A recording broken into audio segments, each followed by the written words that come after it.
Oh, you will heal from that dismissive avoidant. The idea that you won't is just limited thinking. You're going to heal from this, especially once you really understand it. See, the dismissive avoidant wasn't trying to break you down the way they did, and they weren't trying to make you feel unseen and trying to make you small. They were trying to protect themselves the whole time. That's the difference between a DA and a narcissist. Narcissists are trying to break you the F down. Dismissive avoidants are trying everything they can to not be seen. Big difference, but kind of the same feeling, because not being seen is not being seen. Someone avoiding really seeing you and acknowledging your existence kind of feels the same no matter where it comes from.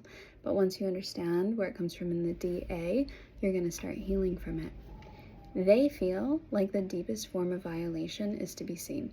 They want you to see that they took the trash out, that they fixed something, that they accomplished something, that they're getting better at their hobbies, but they don't want to be seen. They want you to see what they're doing as almost a distraction from being seen.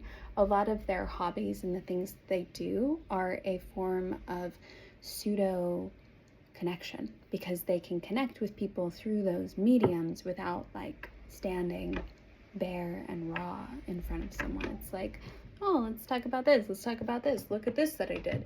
So they get the attention and they get the connection without the vulnerability, because they are devastated at the thought of being seen.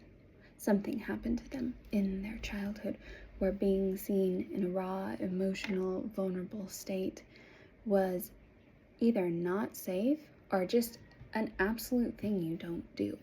They maybe had highly logical parents, or parents that were really good and provided for them, but neglected them spiritually and emotionally in really devastating ways. These are the people, DAs are the people, the number one people that will tell you their childhood was good and they like their parents and they have good parents. And that's how deep it goes. You know, people who like actually acknowledge where their parents didn't do it right, not to blame the parent, but to then like heal themselves on those deeper levels and take real responsibility. A DA doesn't even know where they were neglected.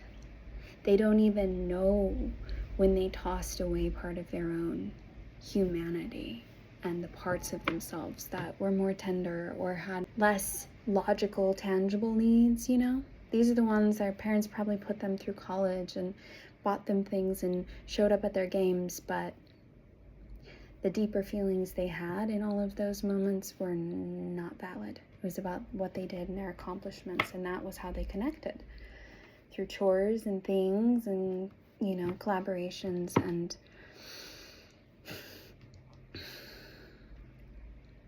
they were never seen, and being seen feels like a violation.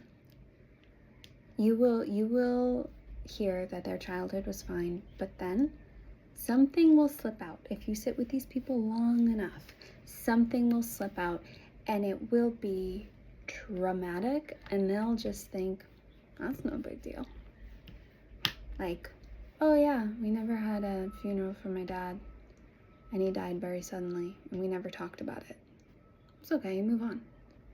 Like, something will have happened. Oh yeah, I screamed myself to sleep every night for 7 years and had night terrors. But my parents, like, they would just lock my room and put like a nightlight on in there and tell me to self-soothe. Like, you'll just hear this crazy, traumatic, inhumane thing that happened to them, and they'll talk about it like it's fine. It's that, of course that's how you deal with things. These people don't even know how much their human heart, soul, how much the softer, more intuitive, more heartfelt sides of them were neglected.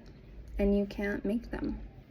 You know, these people have to want to do the work. They have to desire real connection, and they have to get past a life where they're just seeking novelty and hobbies and travel and like, you know, look at me and fun and doing and drama and relationships that have constant like push-pull activations so they can feel something, they have to get burnt out at that before they will come to a point where they're like, okay, I really need something deeper than this, and I'm willing to go to the place that scares me.